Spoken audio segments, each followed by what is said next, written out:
Está circulando por ahí una publicidad engañosa que es necesario desmentir. Una publicidad engañosa que tiene que ver con política y que nos afecta a todos directamente.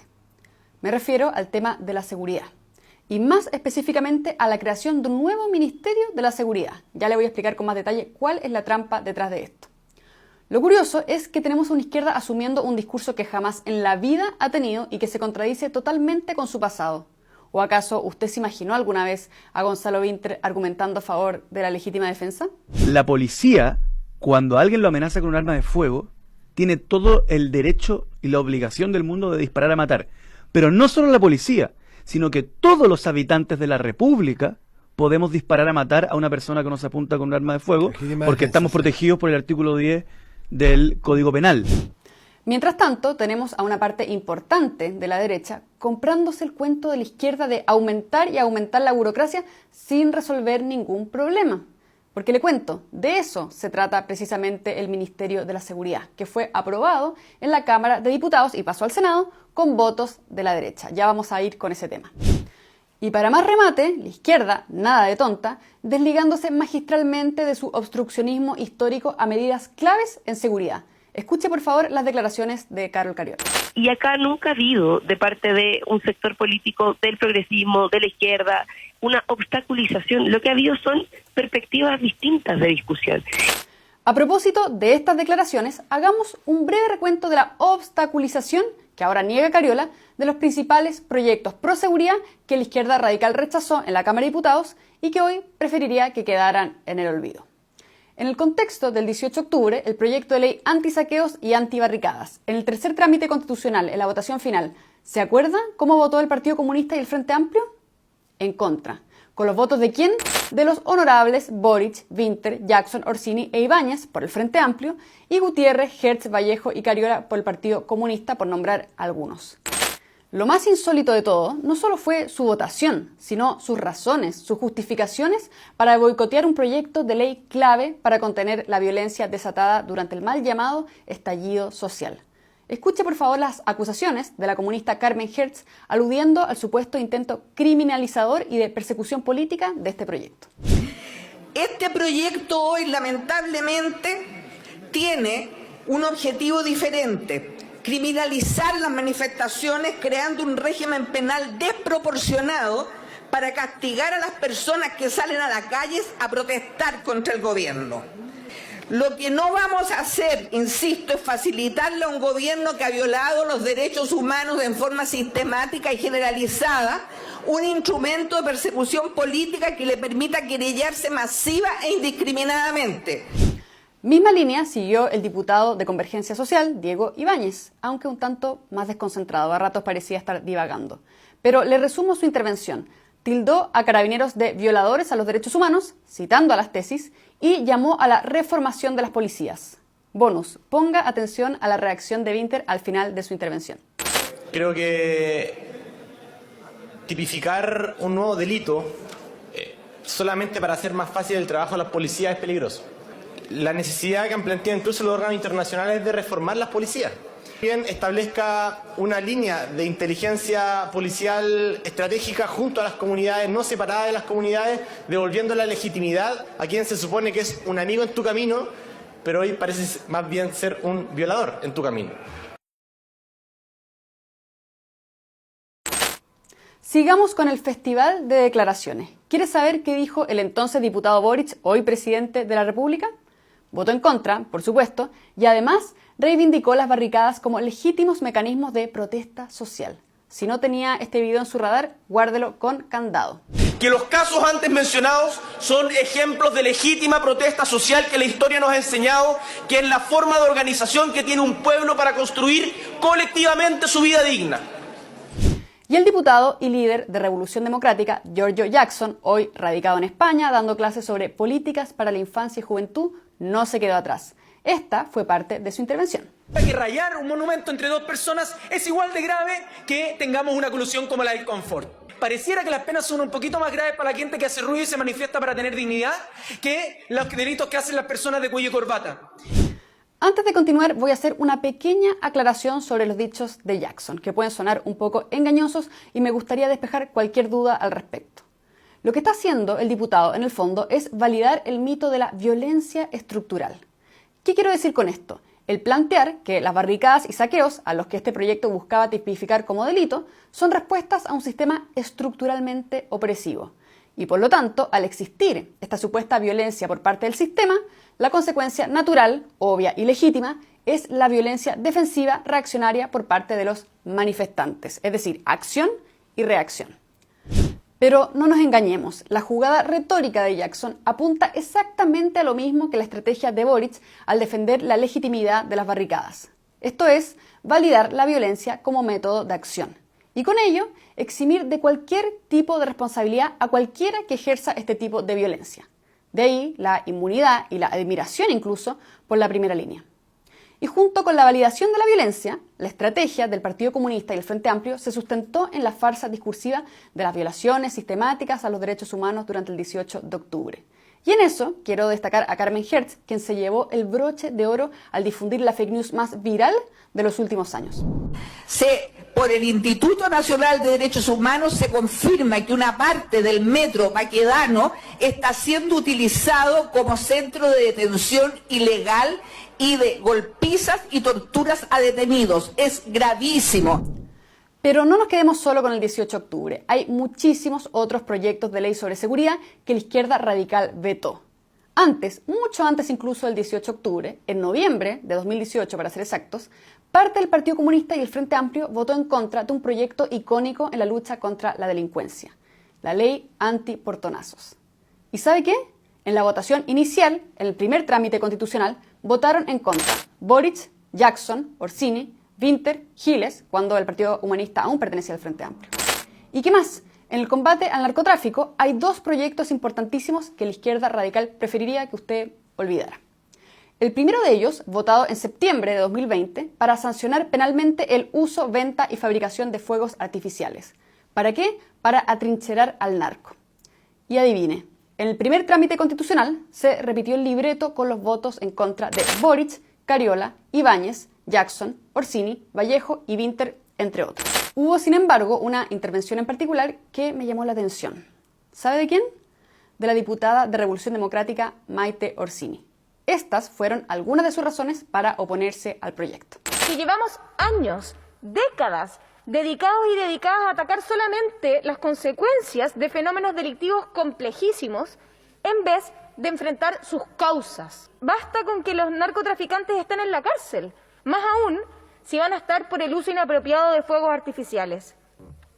Y para que vayamos pensando en salir de recetas añejas, vencidas y que ya a estas alturas podemos decir que nada han aportado a curar la enfermedad, les pregunto también, ¿sirve criminalizar un problema de salud, una enfermedad como lo es las drogas? ¿Es justo?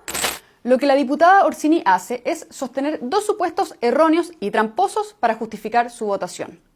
Uno de ellos es el famoso problema de la estructuralidad. Seguramente lo ha escuchado. El mantra de los problemas estructurales. ¿A qué me refiero? La izquierda suele ampararse en que los problemas sociales son tan profundos, tan estructurales, tan inabarcables, que ninguna medida, por más concreta y efectiva que sea, va a ser lo suficientemente buena como para justificar su aplicación. Las medidas con las que ellos discrepan, por supuesto. Bajo el pretexto de la estructuralidad de Orsini, tendríamos que remontarnos casi que a la aparición del Homo sapiens para enfrentar el problema. Y entonces, ¿qué pasa? Quedamos en nada, porque eso es imposible. Lo que quiero decir es que hay problemas urgentes, reales, aquí y ahora, que requieren soluciones urgentes aquí y ahora. Y sí, efectivamente hay que combatir el problema de fondo, pero eso no quita desatender el problema contingente de aquí y ahora. Y estos objetivos no son excluyentes, diputada, así que búsquese otra excusa para darle chip libre al narco. Segundo supuesto de Orsini, la vieja treta de la criminalización. Este es otro intento más para desviar el foco de lo realmente importante, de lo evidente. El problema de la drogadicción no anula un hecho de la causa. El narcotraficante es un criminal que vive del tráfico de droga, pero también de muchos otros crímenes asociados, tráfico de armas, trata de personas, homicidios, sicariatos, prostitución, etc. Estamos siendo testigos de ello incluso, aquí en Chile, planeta Tierra. Y no se trata, diputada, de criminalizar injustamente a alguien, se trata de castigar a los criminales. Punto. Otro proyecto relevante en el que Orsini vuelve a sorprender es el proyecto para la persecución del narcotráfico y el crimen organizado, votado en marzo de 2021 en primera instancia. Contó con el voto en contra de Hertz, Vallejo y Cariola y la abstención de, escuche, Boric, Winter, Jackson, Ibáñez y Orsini. Veamos parte de su intervención. Hay algo extraño en encargarle a Carabineros la custodia de la droga. Y esto fue lo que dijo la diputada comunista Camila Vallejo. El problema, presidente, es que el proyecto tiene un titular que es sumamente atractivo, es bueno, pero que popularmente en su momento se conoció como la ley Bombofica, no sé si lo recordarán, aludiendo a esta famosa frase, abro comillas, sospechosa la wea, cierro comillas, puede traducirse en una herramienta de corrupción y además de criminalización. Orsini se abstuvo y Vallejo votó en contra de la persecución al narcotráfico. ¿Por qué?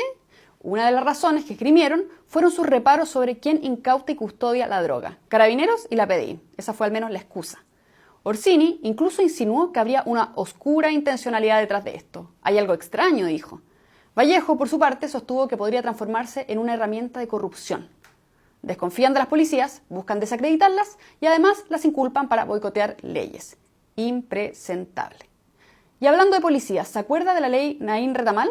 La ley que buscaba proteger a las policías a raíz del asesinato del cabo Eugenio Naín a manos de un comunero mapuche en Padre de las Casas. La misma ley que la izquierda radical bautizó como gatillo fácil. Pues bien, fue votada en diciembre de 2022 nuevamente con la resistencia del Partido Comunista y el Frente Amplio. Votaron en contra Orsini, para variar, Schneider y Mix. Se abstuvo Winter. Y la nueva presidenta de la Cámara de Diputados, Carol Cariola, se hizo humo, no votó. Esto fue en el primer trámite constitucional. En proyectos de ley emblemáticos para la seguridad en la Araucanía, como la ley contra el robo de madera, el Partido Comunista y el Frente Amplio se cuadraron para votar en contra en el primer trámite constitucional en octubre de 2021. Así lo hicieron Boric, Cariola, Jackson, Orsini, Vallejo y Winter. Esta fue parte de la intervención del diputado Frente Amplista.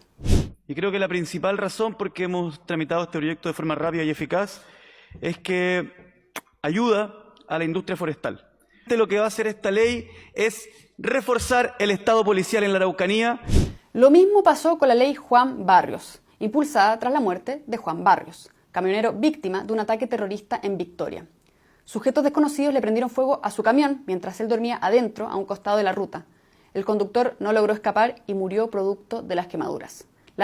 Esta ley, buscaba endurecer las penas por el delito de incendio en lugar no habitado desde 10 o 15 años de cárcel hasta presidio perpetuo. Sin embargo, escuche esto, en esta votación ocurrió algo insólito.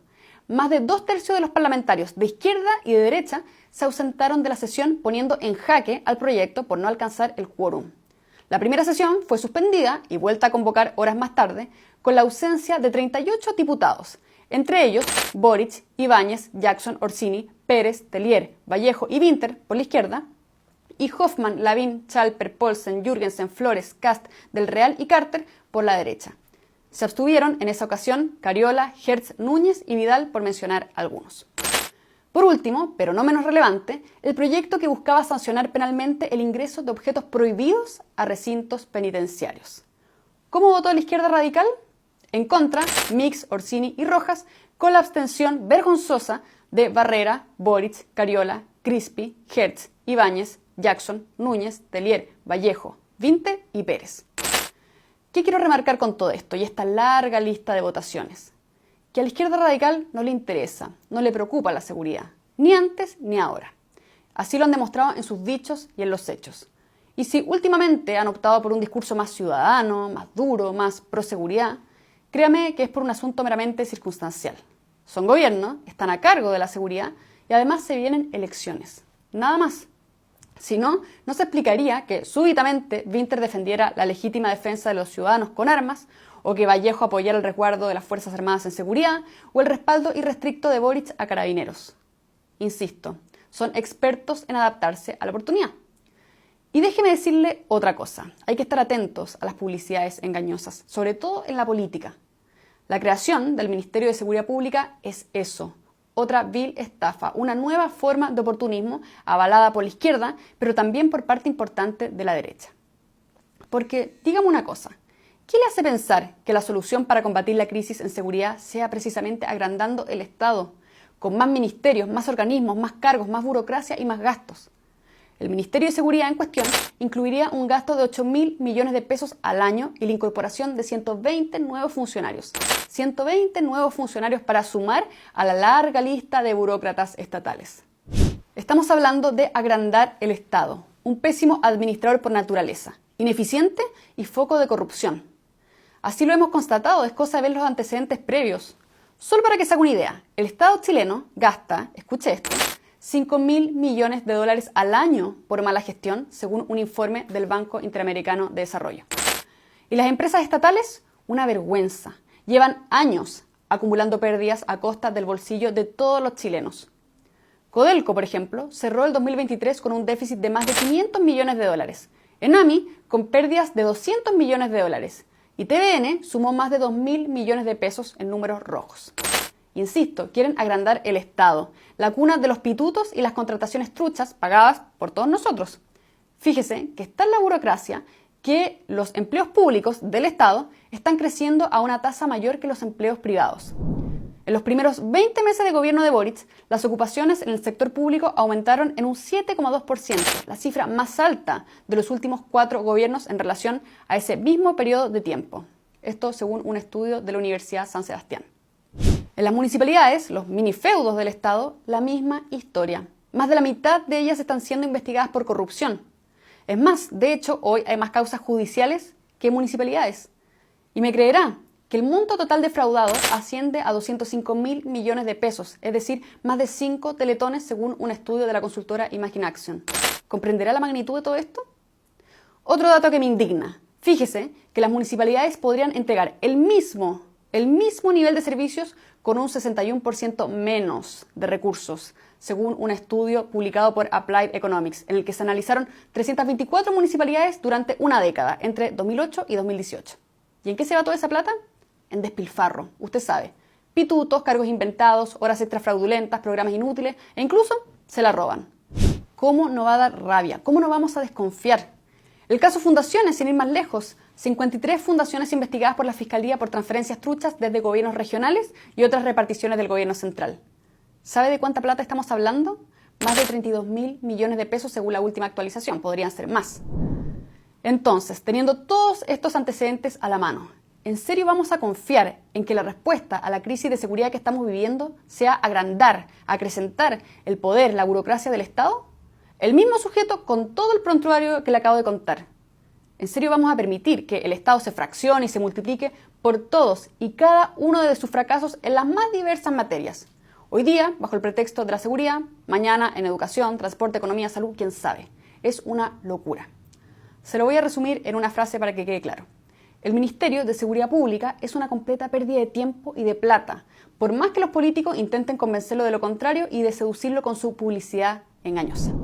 Lo más lógico para combatir la delincuencia, a mi parecer, es utilizar las herramientas e instituciones que ya existen y focalizar el gasto, es decir, atender los problemas más urgentes y al mismo tiempo ser lo más directos posibles para que esa inversión en seguridad, por ejemplo, no se la coma la burocracia, el pituto, el cargo inventado, el programa inútil. ¿Me explico?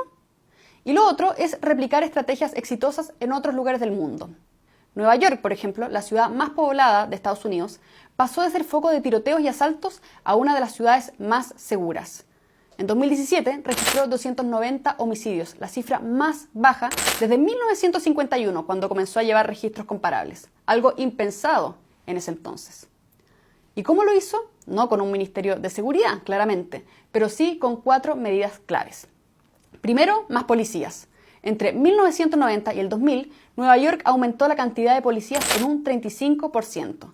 Alcanzando más de 53.000 funcionarios, y el número total de policías antinarcóticos creció más del doble en ese mismo periodo. Para que lo sepa, se trató del mayor aumento numérico de policías que hubo en esa década en cualquier metrópoli de Estados Unidos con más de 250.000 habitantes. Segundo, innovaciones tecnológicas. En 1994, Nueva York implementó un nuevo sistema tecnológico llamado CompStat, para localizar dónde se desplegaban los policías, dónde se cometían los crímenes y cuantificar qué impacto tenía el despliegue policial en las tasas de criminalidad. Este sistema fue de hecho replicado en otras ciudades de Estados Unidos, pero sin el mismo éxito. Y para que vea cómo avanza la tecnología, Años más tarde, Nueva York sumó un nuevo sistema denominado Shot Spotter para detectar disparos de armas de fuego en las calles mediante sensores especiales.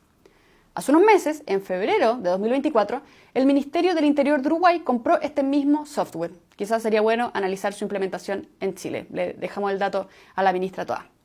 3. Cambio de estrategia policial. Esto es lo que se conoció como la ley de tolerancia cero o la teoría de las ventanas rotas. Es decir, responder fuertemente a los crímenes menores para así evitar que se conviertan en crímenes mayores. O sea, básicamente, apagar las llamas chicas antes de que el incendio consuma toda la ciudad. 4, pero no menos importante, el respaldo político a las policías. Esto lo dijo el propio exalcalde de Nueva York, Rodolph Giuliani, en una visita que realizó a Chile. En resumen, la seguridad es un problema real, pero no necesitamos nuevos ministerios ni aumentar la burocracia para combatirla. Simplemente se trata de utilizar y reforzar inteligentemente las instituciones ya existentes. La creación de un Ministerio de Seguridad Pública es la salida fácil, la excusa barata de los políticos, de las autoridades, para evadir su responsabilidad frente a la crisis y no disponer de las herramientas con las que cuentan hoy. Y es muy importante que eso no se lo dejemos pasar. Si te gustó este contenido, compártelo, dale like y comenta. Soy María José Olea, directora de comunicaciones de FNM, y te invito a hacerte nuestro socio por un monto mensual, el que puedas y quieras, para apoyarnos y seguir haciendo lo que mejor sabemos hacer.